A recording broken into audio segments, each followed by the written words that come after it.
나누겠습니다. 이 자리에 계신 분들은 이 세상에서 주님을 향한 믿음을 지키고 계시는 분들입니다. 그리고 이 믿음을 지키기 위해서 이 유혹 많고 시험이 많은 이 세상 가운데서 믿음을 지키기 위해서 여러분들 나름의 철칙이 있을 거라 생각이 됩니다. 이런 주일 성수에 관련한 철칙이 있을 것이고요. 또 헌금에 대한 또 철칙이 있을 것이고, 또 신앙생활에 대한 여러분들 나름의 철칙이 있을 거라 생각이 됩니다. 저도 개인적인 철칙이 있습니다. 그 중에 하나는 매일 2번 이상 기도하기 해서 저는 제 스스로가 부족함을 알기 때문에 늘 하나님께 또 회개하며 주님의 도움을 구하고자 새벽이든 이렇게 저녁이든 이렇게 매일 기도하는 그런 기준을 가지고 있고요. 또 저 개인적으로는 좀 노방 전도를 좀 많이 하려고 합니다. 자주는 못해도 할 수 있는 대로 하려고 하는데요. 이 전도를 해야 제 영혼이 좀 이제 건강해짐을 느끼기 때문에 어떻게 해서든 시간이 되면은 전도를 하려고 노력을 합니다. 그리고 저는 이제 월요일 날 같이 이렇게 쉬는 날에는 혼자 집에 있는 것을 안 좋아합니다. 가끔 이렇게 교회 올 때도 있고요, 밖에 나갈 때도 있고, 그런데 집에 혼자 있으면은 아무래도 좀 게을러지고 또 좋지 않은 생각도 들기 때문에 제 나름대로 저를 지키기 위해서 여러 가지 기준을 세우는 것을 보게 됩니다. 이처럼 이 세상에서 이 믿음을 지킨다라는 것은 결코 쉬운 일이 아니다. 세상과 타협하지 않는 이러한 믿음의 태도, 또 철칙이 우리 각자에게 있어야 된다라고 하는 것을 우리가 살펴볼 수가 있겠습니다. 오늘 본문은 일생 동안 끝까지 믿음을 지킨 이 다윗이 이제 쓴 시인 것을 볼 수가 있는데요. 여러분들 잘 아시다시피 다윗은 하나님을 경외하고 또 하나님을 사랑하는 자로서 이스라엘의 2대 왕으로서 하나님께 쓰임 받았던 인물입니다. 그런데 이 다윗은 왕이 되었음에도 불구하고 다윗의 인생은 고난의 인생인 것을 볼 수가 있는데요. 다윗이 왕으로 세워지기 전에 이세 가정 안에서는 소외당하는 인물인 것을 볼 수가 있겠고요.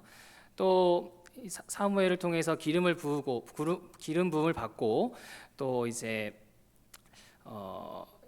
사울 왕의 신하로 들어갔을 때에는 사울 왕의 질투를 받아서 수년간 쫓겨 다니는 것을 볼 수가 있겠고요.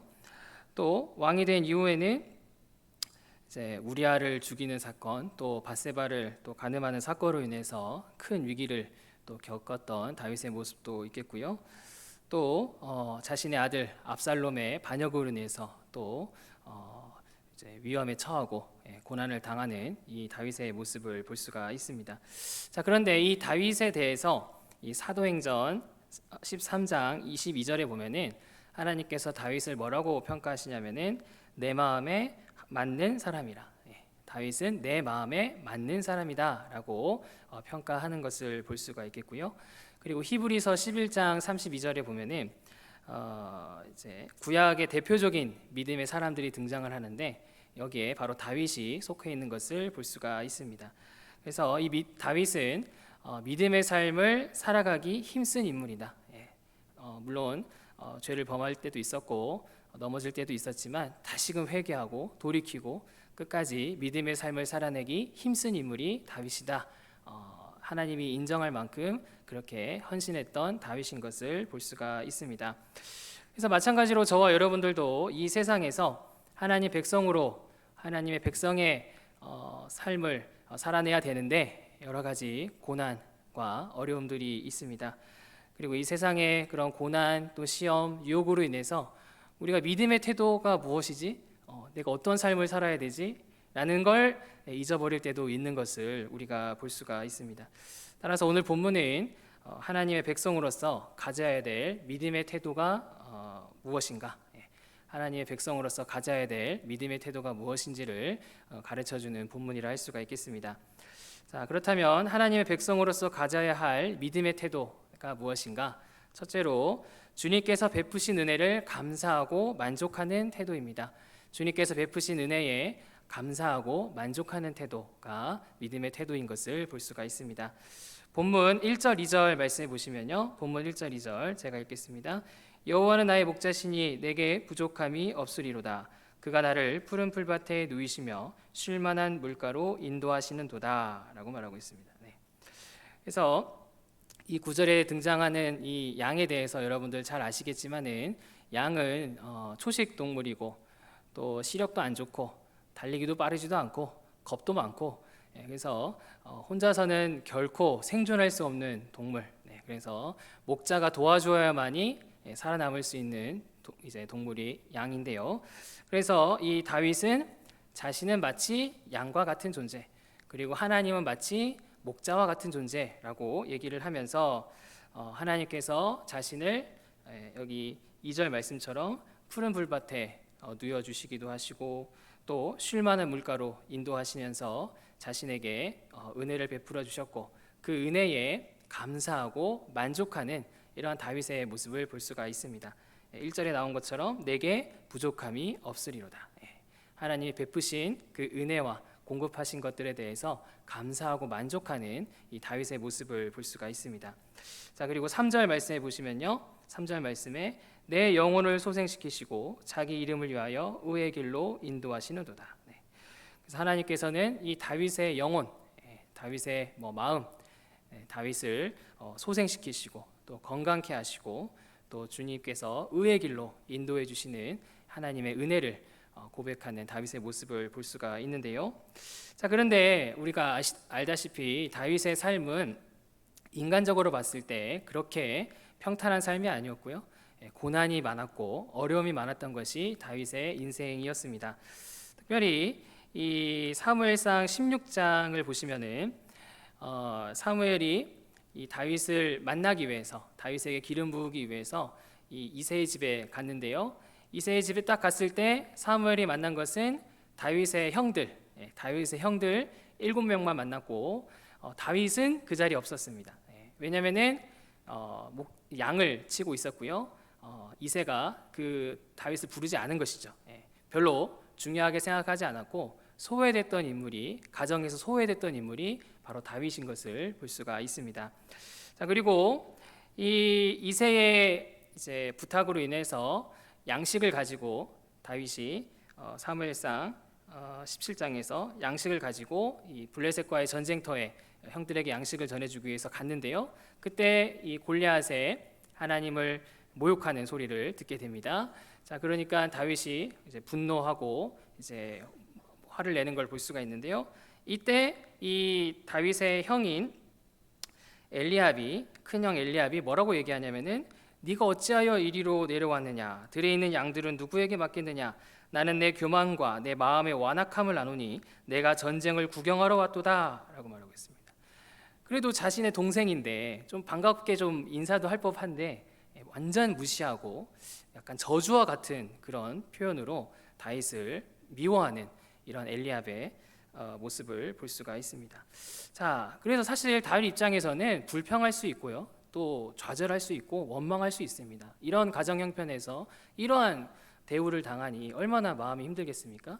그런데 다윗은 어떻게 이러한 고난에 대해서 마음을 가지고 있습니까? 자, 사무엘상 16장 7절 12절 말씀해 보시면은 이 하나님께서 다윗을 평가하기를 사람은 외모로 보거니와 나 여호와는 중심을 보느니라. 이는 그니 일어나 기름을 부으라 하시는지라 라고 말하고 있습니다. 하나님께서는 이 다윗의 마음이 하나님의 은혜에 감사하고 또 불평하지 않고 만족하는 이러한 다윗의 중심을 보셨기 때문에 하나님께서 이 다윗에게 기름을 부으라고 하시는 하나님의 이러한 평가 또 일하심을 볼 수가 있습니다. 이처럼 우리 주님께서는 우리의 삶에 필요한 것을 풍성히 베풀어 주시는 분이신 것을 볼 수가 있습니다. 인간적으로 보기에는 무엇인가 부족해 보이고 좀 답답해 보이는 그런 상황이 있을지 몰라도 하나님께서는 우리 주의 백성의 필요를 아시고 하나님께서 적합하게 그 필요를 채워주시는 우리 하나님이신 것을 볼 수가 있습니다. 신명기 33장 29절 말씀해 보시면요, 이스라엘이여 너는 행복한 사람이로다. 여호와의 구원을 너같이 얻은 백성이 누구냐? 그는 너를 돕는 방패시요 내 영광의 칼이시로다 라고 말하고 있습니다. 출애굽한 이스라엘 백성들은 40년 동안 물론 괴롭죠. 물론 어렵고 힘든 그런 훈련의 시간이었습니다. 근데 하나님께서는 때마다 먹을 것을 주시고 마실 것을 주시고 또 불기둥으로 구름 기둥으로 보호해 주시고 지켜 주시고 그렇게 이들의 필요를 주님께서 아시고 필요에 따라 적합하게 채워 주시는 주님이신 것을 볼 수가 있습니다. 물론 뭐 엄청 인간적인 관점에서 봤을 때 엄청 뭐 고생 하나도 안 하고 뭐 모든 게 다 갖춰진 그런 상황은 아니었지만 하나님께서는 이 백성들의 필요를 아시고 백성들의 수준을 아시고 상황을 아시고 이들에게 적합한 은혜를 베풀어 주신 하나님이시다. 그래서 하나님께서는 우리에게도 이러한 맞는 은혜를 베풀어 주시는 우리 하나님이시다라고 하는 것을 볼 수가 있습니다. 그리고 마태복음 6장 31절 32절 말씀해 보시면 무엇을 먹을까 무엇을 마실까 무엇을 입을까 하지 말라 이는 다 이방인들이 구하는 것이라 너희 하늘 아버지께서 이 모든 것이 너희에게 있어야 할 줄을 아시느니라 라고 말하고 있습니다. 너희는 세상 사람들처럼 무엇을 먹을까 무엇을 마실까 무엇을 입을까 염려하지 말라. 그거는 다 이방인들이 구하는 것이다. 하나님을 믿지 않는 이방인들이 구하는 것이다. 너희는 너희 하늘 아버지께서는 모든 것이 너희에게 있어야 할 줄을 아신다. 너희의 모든 필요를 아시고 너희의 필요에 적합한 것을 공급해 주시는 우리 하나님이시다 라고 말씀하시는 것을 볼 수가 있습니다. 자, 그리고 요한복음 10장 10절에서 11절 말씀해 보시면 예수님께서 내가 온 것은 양으로 생명을 얻게 하고 더 풍성히 얻게 하려는 것이라. 나는 선한 목자라. 선한 목자는 양들을 위하여 목숨을 버리거니와 라고 말하고 있습니다. 우리 예수님께서는 저와 여러분들의 선한 목자가 되어주셔서 저희들을 생명을 얻게 하시고 더 풍성히 하게 하도록 우리 예수님께서 저와 여러분들을 인도해 주시고 또 양들을 위해서 목숨을 버리거니와 라고 말하는 것처럼 우리 예수님께서 저와 여러분들을 위해서 십자가에 죽으심으로 저와 여러분들에게 대속의 은혜, 구원의 은혜를 베풀어 주신 우리 예수님의 일하심을 볼 수가 있습니다. 이처럼 우리 주님께서는 지금도 저와 여러분들에게 알맞게 적합하게 필요한 은혜를 베풀어 주시는 우리 주님이신 것을 볼 수가 있습니다. 주님은 뭐 손이 짧아서 우리를 못 도와주시는 분이 아니라 하나님께서는 하나님의 크신 섭리 가운데서 우리에게 필요한 은혜를 베풀어 주시는 우리 하나님이신 것을 볼 수가 있습니다. 그러므로 저와 여러분들이 염려하고 근심하고 불평하고 그런 모습이 아니라 하나님 주신 거에 대해서 만족하고 감사하고 더 인도하시고 채워주실 하나님을 믿음으로 기대하는 그렇게 믿음으로 삶을 살아내는 그런 저와 여러분들 되시기를 간절히 바랍니다. 우리나라에 여러 가지 문제들이 있는데요. 그 중에 문제 중에 하나가 바로 이 세속주의입니다. 세속주의, 물질주의, 세속주의. 그래서 우리나라 현재 사람들은 이 물질을 다른 가치보다 너무 지나치게 강조하는 걸 볼 수가 있습니다. 그래서 이 물질을 기준으로 서로를 비교하고요. 또 물질에 대해서 만족하지 못하는 그러한 우리 한국의 현실을 볼 수가 있는데요. 그리고 물질과 또 즐길 거리, 이런 쾌락, 세속적인 것을 너무 이제 강조하다 보니까 또 가정이 소외가 되고 있는 우리 한국의 현실을 볼 수가 있습니다. 그리고 우리 한국 교회도 이러한 흐름을 따라가고 있는, 우리도 모르는 사이에 이러한 흐름을 같이 따라가고 있는 현실인 것을 볼 수가 있는데요. 이러한 세속주의를 극복하기 힘쓰는 공동체 중에는 이 캐나다 개혁교회가 있습니다. 캐나다 개혁교회가 있는데요. 이종표 목사님이라고 해서 캐나다 개혁교회 체험기라는 책을 이제 제가 좀 봤는데요. 이 캐나다 개혁교회 성도들은 가정 중심의 삶을 살아내는 걸 볼 수가 있습니다. 오늘날 이 시대는 가정이 해체되고 가정을 중시하지 않는 그런 시대인데 이분들은 가정을 매우 중시하는 공동체인 것을 볼 수가 있습니다. 그래서 이들은 아침에도 모여서 간단히 가정 예배를 드리고 또 저녁에도 식사를 다 마친 다음에 또 가정 예배를 드리는 것을 볼 수가 있겠고요. 또 이들은 직장에서 퇴근을 하거나 학교를 마치게 되면은 다른 곳으로 막 새는 것이 아니라 가정으로 모여서 같이 대화하고 또 교제하고 또 하면서 그렇게 가정 중심의 삶을 살아내기 힘쓰는 이러한 캐나다 개혁교회의 모습을 볼 수가 있습니다. 그리고 이 캐나다 기독교회 성도들은 검소합니다. 검소해. 네. 그래서 이 캐나다 기독교회 성도들이 점심을 보통 도시락을 싸서 간다고 합니다. 도시락을 싸서 가서 이들이 도시락을 먹고 그렇게 막 많이 먹거나 막 그렇게 낭비를 하지 않는 이들의 모습이 있고요. 또 저녁에도 가족들이 다 한 집에 모여서 이제 스프와 또 고기를 먹으면서 그렇게 검소한 모습을 보여주는 이들의 삶이 있습니다. 그리고 이들은 이 학업이나 직장에 대해서 이렇게 비교하거나 불평하지 않는 모습을 볼 수가 있습니다. 사실 우리나라 같은 경우에는 엄청 학업을 강조하고 엄청 직업, 이런 돈 이런 것을 많이 강조하는 사회인데 이 캐나다 기독교회는 그렇지 않다고 합니다.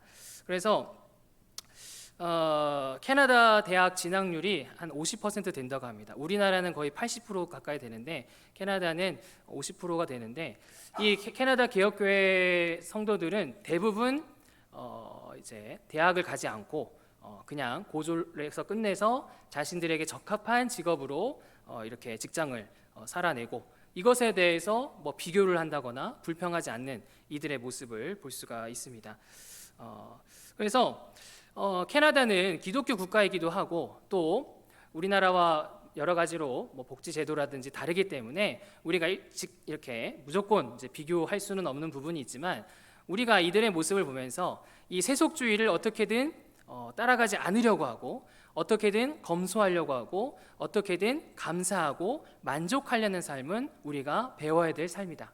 그냥 세상이 그렇게 한다고 우리도 물질 학업 명예 이런 것만 우리가 아무 생각 없이 쫓아가는 것이 아니라 이들의 믿음의 태도처럼 우리도 주님 주신 것에 대해서 만족하고 또 검소하고 또 그렇게 삶을 살아내는 것이 우리가 본받아야 할 태도인 것을 볼 수가 있습니다. 이처럼 우리 주님께서는 이렇게 우리에게 주신 것에 대해서 감사하고 이제 만족할 수 있도록 우리를 인도하시는 분이시고 또 우리가 이러한 주님의 은혜에 대해서 감사할 때만이 이러한 세속주의를 이겨낼 수 있고 만문주의를 이겨낼 수 있고 우리의 공동체의 믿음을 지킬 수 있고 우리의 믿음의 태도를 지킬 수 있는 것을 볼 수가 있습니다. 그러므로 저와 여러분들이 어떻게 해야 되겠습니까? 우리 주님이 주신 이 은혜에 대해서 감사해야 되겠습니다. 왜 나에게 이거밖에 안 줬지? 왜 다른 사람은 이렇게나 줬는데 왜 나에겐 이거밖에 안 줬어? 그렇게 우리가 불평하거나 원망하는 것이 아니라 하나님이 우리 가정에 주신 하나님이 나에게 주신 그 은혜가 어떠한 것인지 그 은혜가 얼마나 감사한 것인지 우리가 깊이 돌아봐야 되겠습니다. 그리고 우리가 이 세상 가운데서 세상 사람들이랑 똑같이 살아가는 것이 아니라 검소한 삶, 또 감사하는 삶, 만족하는 삶을 우리가 살아내기를 힘써야 되겠습니다. 그래서 이 물질 만능주의, 세속주의 이 시대 가운데서 우리가 끝까지 이 믿음을 바르게 지켜나가는 그렇게 믿음의 공동체를 세워나가는 그런 저와 여러분들 되시기를 간절히 바랍니다. 두 번째입니다. 하나님의 백성으로서 가져야 될 믿음의 태도는 무엇인가? 두 번째로 고난 중에 주의 도우심을 확신하는 태도입니다. 고난 중에 주의 도우심을 확신하는 태도입니다. 본문 4절 말씀에 보시면요. 본문 4절 말씀에 내가 사망의 음침한 골짜기로 다닐지라도 해를 두려워하지 않을 것은 주께서 나와 함께 하심이라 주의 지팡이와 막대기가 나를 안위하시나이다 라고 말하고 있습니다. 그래서 다윗은 자신이 사망의 음침한 골짜기 같은 그러한 고난이 있을 때라 할지라도 우리 주님께서 지팡이와 막대기로 자신을 보호하신다라는 확신이 있기 때문에 그러한 고난이 주는 여러 가지 해로부터 두려워하지 않고 있는 이러한 다윗의 모습을 볼 수가 있습니다. 여러 가지 고난 가운데서도 그렇게 염려하지 않고 오히려 하나님을 신뢰하는 다윗의 모습을 볼 수가 있겠습니다. 그리고 5절 말씀에 보시면요. 5절 말씀에 제가 읽겠습니다. 주께서 내 원수의 목전에서 내게 상을 차려주시고 기름을 내 머리에 부으셨으니 내 잔이 넘치나이다 라고 말하고 있습니다. 그래서 이 다윗은 마치 원수의 목전에서 자신에게 상이 차려진 것처럼 우리 하나님께서 원수들을 심판하실 것이고 자신을 높여주실 것이다. 당장은 고난 가운데 있고 당장은 어려운 가운데 있지만 하나님께서 하나님의 때에 원수를 심판하시고 자신을 높여주실 것이다 라는 그러한 확신을 다윗이 가진 것을 볼 수가 있겠고요. 그래서 기름을 내 머리에 부으셨으니 내 잔이 넘치나이다 라고 말하는 것처럼 이 다윗은 보통 이 손님이 주인이 이제 잔치집에서 손님이 찾아오게 되면은 감람 기름을 바르면서 이 귀한 손님에게 그렇게 기름을 부으는 풍습이 있다고 하는데요. 그만큼 하나님께서는 이 다윗을 귀한 손님으로서, 귀한 주의 백성으로서 그렇게 높여주시는, 잔이 넘치나이다 라고 표현될 정도로 이 다윗을 높여줄 거라는 확신을 가지는 이러한 다윗의 모습을 볼 수가 있는 것입니다. 자, 그래서 실제로 다윗은 특별히 이 사울 왕의 수년간의 고난으로부터 하나님의 도우심을 확신하는 다윗의 모습을 볼 수가 있는데요. 시편 57편 3절 말씀해 보시면은 이 다윗이 사울을 피해서 굴에 이제 숨어 지냈을 때에 이 시편인 것을 볼 수가 있습니다. 이때 다윗이 뭐라고 고백하냐면은 내가 지존하신 하나님께 부르짖으며 곧 나를 위하여 모든 것을 이루시는 하나님께로다. 그가 하늘에서 보내사 나를 삼키려는 자의 비방에서 나를 구원하실지라 라고 말하고 있습니다. 자신은 비록 사울 왕에게 의해서 쫓김 당하고 있고 언제 죽임 당하도 이상하지 않을 만큼 고난 가운데 있지만 우리 하나님께서는 자신을 구원하실 것이다. 우리 하나님께서는 나를 위하여 모든 것을 이루시는 분이다 라는 확신을 가지고 고난 중에 도우시는 하나님을 확신하는 이러한 다윗의 모습을 볼 수가 있습니다. 그래서 심지어 이 다윗은 이 사울 왕의 이제 추격을 피해서 이제 굴에 아둘람 굴에 숨어 있었는데 여러분들 아시다시피 이 숨어 있던 이 아둘람 굴에 사울 왕이 뒤를 보기 위해서 들어오게 됩니다. 다윗 입장에서는 바로 죽일 수 있는 절호의 찬스였죠. 그런데 다윗은 사울을 죽이지 않았죠. 그리고 그 옷자락만 뱁니다. 사울 왕이 굴 밖으로 나갔습니다. 이때 다윗이 그 옷자락을 사울에게 보여주면서 자신이 그 사울을 직접 심판할 것이 아니라 하나님께서 기름 부은 자를 하나님께서 그 행위에 따라 심판하실 것이다 하면서 하나님께 그 모든 것을 맡겨드리는, 하나님을 신뢰하고 하나님의 도우심을 확신하는 이러한 다윗의 모습을 볼 수가 있습니다. 이처럼 우리 주님께서는 다윗을 고난 중에 도우신 것처럼 하나님께서는 저와 여러분들이 이 믿음을 가지고 삶을 살아갈 때 겪는 여러 가지 고난 가운데서 저와 여러분들을 도와주시는 분이십니다.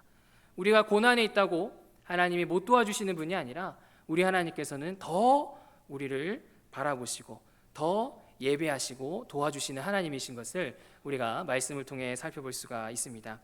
고린도전서 10장 13절 말씀해 보시면요, 사람이 감당할 시험 밖에는 너희가 당할 것이 없나니 오직 하나님은 미쁘사 너희가 감당하지 못할 시험 당함을 허락하지 아니하시고 시험 당할 즈음에 또한 피할 길을 내사 너희로 능히 감당하게 하시느니라 라고 말하고 있습니다.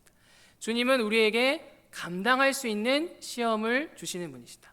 우리가 감당하지 못할 시험을 허락하시는 것이 아니라 감당할 수 있는 시험을 우리에게 허락하시는 분이시고, 또 시험 당할 즈음에 또 피할 길을 내서 우리가 능히 이 고난을 시험을 감당하게 하시는 우리 하나님이시다. 하나님은 멀리 계시는 것이 아니라 고난당하는 우리와 함께 하셔서 어떻게든 우리가 이 고난을 이겨낼 수 있도록 도와주시는 우리 하나님이신 것을 볼 수가 있습니다. 그리고 베드로전서 5장 6절에서 7절 말씀해 보시면 하나님의 능하신 손 아래에서 겸손하라. 때가 되면 너희를 높이시리라. 너희 염려를 다 주께 맡기라. 이는 그가 너희를 돌보심이라 라고 말하고 있습니다. 하나님께서는 능하신 손 아래에서 능하신 손으로 주의 백성을 높이시고 도와주시는 분이다. 그러니 너희들은 염려를 다 주께 맡겨라. 고난 가운데서 염려하지 마라. 그 능하신 손으로 너희들을 구원할 것이고 너희들을 도와줄 것이니 너희들은 이 고난 가운데서 믿음으로 감당해라. 이 베드로 사도가 강조하는 것을 볼 수가 있는 것입니다. 이처럼 주님께서는 저와 여러분들의 그 모든 고난을 다 아시는 분이십니다. 특별히 우리가 복음 사역을 감당함에 있어서 여러 가지 고난을 겪을 때가 있는데 우리가 믿음으로 이 고난을 이겨낼 때 우리 주님께서는 도와주시는 분이시고 능히 이 고난을 감당하게 하시는, 우리를 도와주시는 우리 하나님이시다라는 사실을 믿으시기 바랍니다. 저는 부교육자로서 교육부서 성경학교와 수련회를 여러 차례 준비하고 또 진행을 하고 있습니다. 제가 이 복음사역을 할 때마다 느끼는 것은 이 복음사역이 결코 쉽지 않다. 이미 지금 유치부 이제 여름 성경학교가 끝났고요. 또 여러 가지 여름 성경학교 수련회가 진행이 되는데 여러분들 아시는 분은 아시고 또 모르시는 분은 모르실 수 있겠지만은 엄청 힘이 이제 드는 부분들이 있을 거라 생각이 됩니다. 일단은 맡겨진 영혼들이 우리 마음처럼 했으면 좋겠는데 마음처럼 안 되죠. 좀 같이 갔으면 좋겠는데, 같이 참여했으면 좋겠는데 참 이게 안 되는 그런 상황들이 있습니다. 또 이제 교사들과 함께 이 복음 사역을 하다 보면은 잘 될 때도 있지만 아무래도 갈등이 있을 수가 있는 것이죠. 특히나 이 복음 사역, 특히나 이 수련회 여름 성경학교 앞두면은 더 여러 가지 갈등이나 좀 어려움들이 생기게 됩니다. 우리 선생님들이 말을 안 해서 그렇지 여러 가지로 갈등이나 어려움이 있는 것을 볼 수가 있습니다. 그리고 제가 이렇게 경험해 보면은 꼭 이런 뭔가 복음 사역을 앞두고 아픕니다. 선생님이 아프고 또 사역자가 아프고 갑자기 막 집에 무슨 일이 생기고 영적 공격이 있는 것이죠. 여러 가지 공격이 있는 것을 보게 됩니다. 자, 이럴 때 아이고 안 되겠구나 하면은 아무것도 안 되는 것이죠. 이럴 때 고난이 있을 때 어떻게 되겠습니까? 더욱더 믿음으로 기도하고 믿음으로 순종하고 믿음으로 내가 해야 될 일들을 감당할 때 이러한 일들이 잘 이루어지게 되고 문제가 해결되어지고 그렇게 이 영혼들이 세워지게 되는 그러한 역사들을 저는 많이 경험을 하게 되었습니다. 이처럼 우리 주님께서 우리 주의 백성들은 이 복음 사역을 감당할 때 어려움이 있는 것을 보게 됩니다. 우리 가정에서 복음 사역을 감당할 때, 우리 자녀들을 복음으로 세우는 일에, 또 교회에서 이 교육부서와 또 맡겨진 영혼들을 위해서 사역할 때 반드시 고난과 어려움이 있는 것을 보게 됩니다. 자, 그러나 우리 주님은 어떤 분이십니까? 이러한 고난 중에도 우리의 모든 형편을 아시고 우리에게 감당할 수 있는 시험을 허락하시고 시험 당할 즈음에 피할 길을 내사 능히 감당하게 하시고 능력의 손으로 우리를 도와주시는 분이 우리 하나님이신 것을 볼 수가 있습니다. 우리가 보기에는 해결이 안 될 것 같아요. 우리가 보기에는 답이 없는 것 같아요. 그러나 그래도 믿음으로 기도하고 그래도 믿음으로 순종할 때 이 영혼이 세워지고 이 공동체가 세워지는 것을 볼 수가 있습니다. 그러므로 저와 여러분들이 어떻게 해야 되겠습니까? 고난이 힘들죠. 어렵죠. 하지만 이 고난을 우리가 믿음으로 우리가 이겨내야 되겠습니다. 하나님의 도움을 구하면서 부지런히 기도하고 순종해야 되겠습니다. 그래서 저와 여러분들이 아무리 고난이 있고 복음 사역을 감당함에 있어서 여러 가지 어려움이 있다 할지라도 우리가 물러서는 것이 아니라 포기하는 것이 아니라 믿음으로 이 고난을 감당하고 맡겨진 영혼을 감당하고 수고함으로써 우리가 믿음의 삶을 바르게 세워나가는 믿음의 공동체를 세워나가는 그런 저와 여러분들 되시기를 간절히 바랍니다. 세 번째입니다. 하나님의 백성으로서 가져야 될 믿음의 태도는 무엇입니까? 세 번째로 하나님만 섬기기로 결단하는 태도입니다. 하나님만 섬기기로 결단하는 태도입니다. 본문 6절 말씀 우리 다 같이 한번 읽어보겠습니다. 본문 6절 말씀입니다. 읽겠습니다. 시작. 내 평생의 선하심과 인자하심이 반드시 나를 따르리니 내가 여호와의 집에 영원히 살리로다. 아멘. 자, 다윗은 하나님의 선하심과 또 인자하심을 경험하면서 자신은 여호와의 집에 영원히 살리로다. 나는 앞으로 하나님의 집에 영원히 살겠습니다. 결단하고 결심하는 이 다윗의 고백을 볼 수가 있습니다. 실제로 다윗은 그의 삶에서 하나님만 섬기기로 결단한 그런 모습들을 보여주고 있습니다. 사무엘하 7장 2절 말씀해 보시면요, 이제 왕이 나단에게 이르되 볼지어다 나는 백향문궁에 살거늘 하나님의 궤는 휘장 가운데 있도다라고 말하고 있습니다.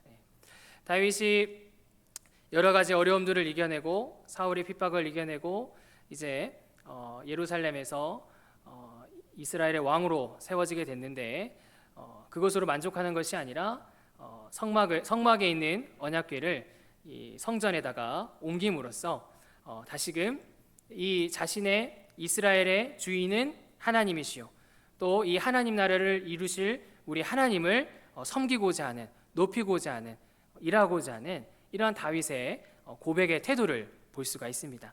이 다윗이 이 성소를 지으려는 것은, 또 성전을 지으려는 것은 그냥 지은 것이 아니라 자신이 하나님만을 섬길 것이고 하나님께서 우리 이스라엘의 왕이시고 하나님께서 이 성전을 통해서 하나님 나라를 세우실 것입니다 라는 믿음의 그런 행위인 것을 볼 수가 있습니다.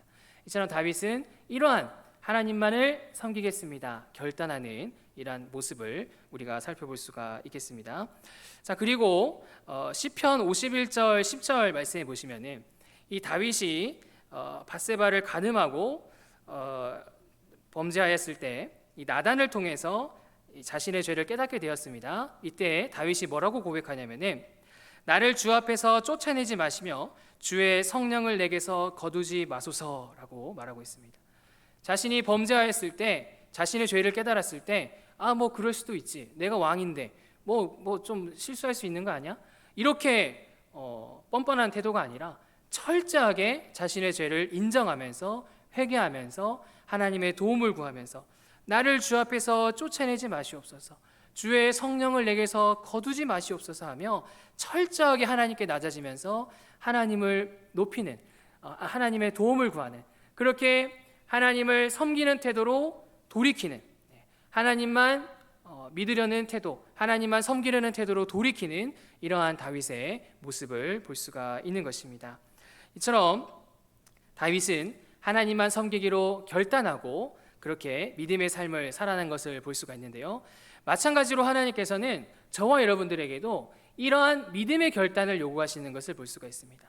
저와 여러분들이 이 땅 가운데서 그냥 할 수 있으면 하고 할 수 없으면 안 하고 이것이 아니라 우리가 이 땅 가운데서 믿음의 삶을 결단할 것을 우리 하나님께서 원하시는 것을 볼 수가 있고요, 그렇게 결단의 삶을 살아갈 수 있도록 은혜를 베풀어 주시는 분이 우리 하나님이신 것을 볼 수가 있습니다. 특별히 우리 하나님께서는 말씀과 성례와 기도를 통해서 웨스트민스터 신앙고백서 소개리 문답에 보시면은 하나님의 은혜의 방편은 말씀과 성례와 기도다라고 말하는 것처럼 하나님께서는 이 말씀과 성례, 이 세례와 성찬, 또 기도를 통해서 저와 여러분들에게 결단할 수 있는 은혜를 베풀어 주시는 우리 하나님이신 것을 볼 수가 있습니다. 자, 그래서 실제로 사도행전 2장 37절에서 41절 말씀해 보시면은 이 베드로가 오순절에 모인 이 유대인들에게 자신이 이제 성령 강림의 그런 은혜를 받고 난 직후에 이들에게 설교를 하죠. 우리 예수 그리스도께서 너희들이 예수 그리스도를 죽였지만 이 예수 그리스도께서 하나님의 아들이시고 하나님의 구원자시다라는 사실을 말씀하니까 이 유대인들이 자신의 죄를 말씀을 통해 깨닫게 됩니다. 그러면서 베드로가 이들에게 뭐라고 권면하면은 너희가 회개하여 세례를 받으면 성령을 너희들이 받게 될 것이다, 약속의 성령을 받을 것이다 라고 말씀을 하였고요, 이들이 실제로 세례를 받게 되니까 이들이 성령을 받음으로써 초대 교인으로서 결단하는 삶을 살아내는 이들의 모습을 볼 수가 있습니다.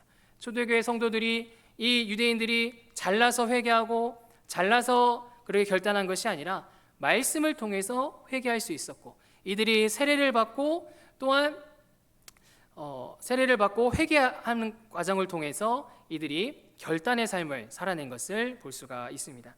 자, 그리고 사도행전 2장 42절에서 47절 말씀해 보시면 이 초대교회 성도들이 사도의 가르침을 받기 힘쓰고 또 서로 교제하기 힘쓰고 떡을 떼며 기도하기를 힘쓸 때, 이들이 말씀을 듣기 힘쓰고 또 떡을 떼기를 힘쓰고 기도하기를 힘쓸 때 이들이 자신의 물건을 서로 나눠주고 또 하나님을 찬미하고 또 구원받는 자들이 날마다 더해지는 그러한 결단의 삶을 살아내는 이들의 모습을 볼 수가 있는 것입니다.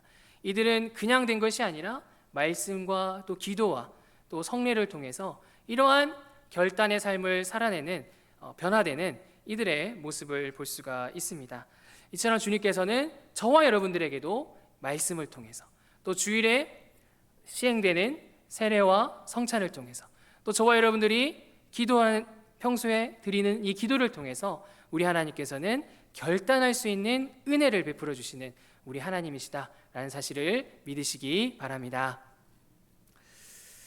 여러분들은 선한 목자교회 유기성 목사님에 대해서 들어보셨을 것입니다. 지금은 이제 은퇴를 하시고 이제 은퇴 목사님으로 계신데요. 이분이 감리교 신학대학교에서 이제 4년제 학부를 졸업하고 부목사의 사역을 하고 있었습니다. 옛날에는 이러한 대학 석사를 졸업하지 않아도 학부만 나와도 이제 감리교에서는 목사로서의 이런 직분을 감당할 수 있었는데요. 이게 제도가 바뀌게 되면서 이제 대학원 석사 제도가 생기게 됐습니다. 그래서 이 유기성 목사님은 자신도 이 석사 학위를 따기 위해서 부지런히 공부를 했습니다. 3년을 공부해야 되는데 2년 반을 공부했습니다. 이제 한 학기 남았습니다. 자, 그런데 본인이 기도할 때 무엇을 이제 하나님의 그런 음성을 듣게 되었냐면은 너의 대학원 석사학위를 나에게 바칠 수 있겠느냐? 너의 대학원 석사학위를 나에게 바칠 수 있겠느냐라고 하나님이 그런 마음을 주셨다고 합니다.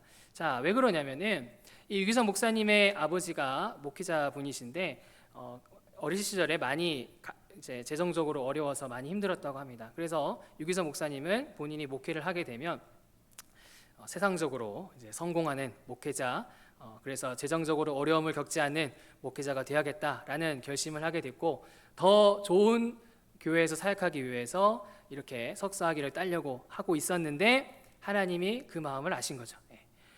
그래서 이제 하나님께서 그러한 자랑, 그러한 욕심을 내려놓으라라고 하나님께서 이제 말씀을 하신 겁니다. 그래서 유기성 목사님은 이게 아킬레스건이었거든요. 본인의 아킬레스건이었기 때문에 이걸 내려놓지 못해서 엄청 힘들어하고 아프고 막 너무 괴로웠다고 합니다. 그러다가 결국에는 하나님께 다 내려놓는 심정으로 한 학기 남겨놓고 자퇴하고 이제 학위를 받지 않게 되었는데요. 그래서 본인의 맡겨진 교회에서 열심히 부목사 사역을 하고 있었다고 합니다. 이때 이제 다른 교회에서 담임 목사 자리를 이제 갑자기 청빙을 해가지고 본인보다 학위가 높은 사람들도 많음에도 불구하고 자신이 담임 목사로 서게 되었고, 그리고 2003년도에 선한 목자 교회에 청빙을 받아서 지금의 선한 목자 교회를 세우는 일을 감당하게 된 것을 볼 수가 있습니다. 이처럼 주님께서는 우리 각자에게 이런 믿음의 결단을 요구하시는 것을 볼 수가 있습니다. 이 유기성 목사님에게 아킬레스건이 바로 석사학위였거든요. 마찬가지로 저와 여러분들 모두에게는 이 하나님께서 요구하시는 믿음의 결단이 있습니다. 그리고 하나님께서는 이 믿음의 결단을 감당할 수 있는 은혜를 말씀을 통해서 또 성례와 기도를 통해서 저와 여러분들에게 주시는 것을 볼 수가 있습니다. 자, 그러므로 저와 여러분들이 어떻게 해야 되겠습니까? 우리가 부지런히 말씀을 통해서 또 세례와 성찬을 통해서 기도를 통해서 그 하나님이 주시는 결단의 은혜를 우리가 잘 공급을 받아야 되겠습니다. 이 땅 가운데서 그냥 흐지부지하게 살아가는 것이 아니라, 이 땅 가운데서 적당히 살아가는 것이 아니라 우리가 말씀을 통해서 기도를 통해서 우리 주님이 주시는 이 결단의 은혜를 우리가 바르게 공급을 받아야 되겠습니다. 그래서 저와 여러분들이 결단해야 되겠습니다. 우리 각자에게 요구하시는 결단, 우리 가정에서 또 내 개인적으로 또 교회에서 우리 주님이 명령하시는 그 결단에 대해서 믿음으로 우리가 순종하고 그렇게 나아가야 되겠습니다. 그래서 저와 여러분들이 이 땅 가운데서 그냥 적당히 살아가는 것이 아니라 주님 주시는 이 결단의 은혜로 우리에게 주어진 자리에서 믿음의 결단을 함으로 믿음의 태도, 믿음의 삶을 바르게 살아나가는 그런 저와 여러분들 되시기를 간절히 바랍니다. 말씀을 정리하겠습니다. 우리가 이 인본주의, 세속주의 이 시대 가운데서 끝까지 믿음의 삶을 살아내는 거 결코 쉬운 일이 아닙니다. 염려도 되고요, 또 고난으로 인해서 힘들기도 하고 유혹과 시험이 많은 것이 사실입니다. 특별히 복음 사역하려고 하면은 더 힘든 것이 이 시대의 현실입니다. 그러나 우리 주님은 어떤 분이십니까? 우리 삶에 필요한 것들을 충분히 채워주시는 분이시다. 당장은 염려가 되고, 당장은 재정적으로, 당장은 건강적으로, 당장은 염려가 되는 일이지만 우리 주님께서는 우리에게 필요한 것들을 적합하게 분명히 주시는 분이시고, 또 하나님의 섭리에 따라 예배하시고 베푸시는 분이 우리 하나님이시다. 또 하나님께서는 우리가 복음 사역으로 인한 고난 가운데 냅두시는 것이 아니라 더 우리 옆에서 챙겨주시고 인도해 주시고 그렇게 복음 사역을 감당하도록 이끄시는 우리 주님이신 것을 볼 수가 있습니다. 우리 주님은 우리가 이 믿음의 결단을 능히 감당할 수 있도록 은혜를 베풀어 주시는 분이 우리 주님이신 것을 볼 수가 있습니다. 그러므로 저와 여러분들이 어떻게 해야 되겠습니까? 우리가 이 주어진 삶에 대해서 감사해야 되겠습니다. 세상 사람들은 믿음이 없으니까 당연히 불평하고 당연히 비교하고 당연히 원망하지만 우리는 하나님을 믿는 자들이지 않습니까? 우리는 달라도 달라야 되지 않겠습니까? 우리가 하나님 주신 거에 대해서 감사합니다. 어렵지만 감사합니다. 하나님의 섭리 가운데 인도하심을 믿고 감사합니다. 우리의 주어진 상황에서 감사하는 삶을 살아야 되겠습니다. 그리고 우리가 고난 가운데서도 복음 사역이 힘들고 어렵지만 믿음으로 하나님이 일하신다, 함께 하신다, 이 영혼 구원하신다, 이러한 마음으로 우리가 고난 가운데서도 순종해야 되겠습니다. 믿음의 결단을 위해서 부지런히 하나님의 말씀과 또 기도로 우리가 힘쓰고 그렇게 믿음의 결단을 감당해야 되겠습니다. 그래서 저와 여러분들이 하나님께 칭찬받고 믿음의 삶을 힘있게 살아낸 다윗처럼 저와 여러분들도 이 땅 가운데서 우리의 가정과 교회와 사회에서 믿음의 삶을 힘있게 살아내는 믿음의 삶을, 믿음의 공동체를 힘있게 세워나가는 그런 저와 여러분들 되시기를 간절히 바랍니다. 우리 찬양하겠습니다. 여호와 나의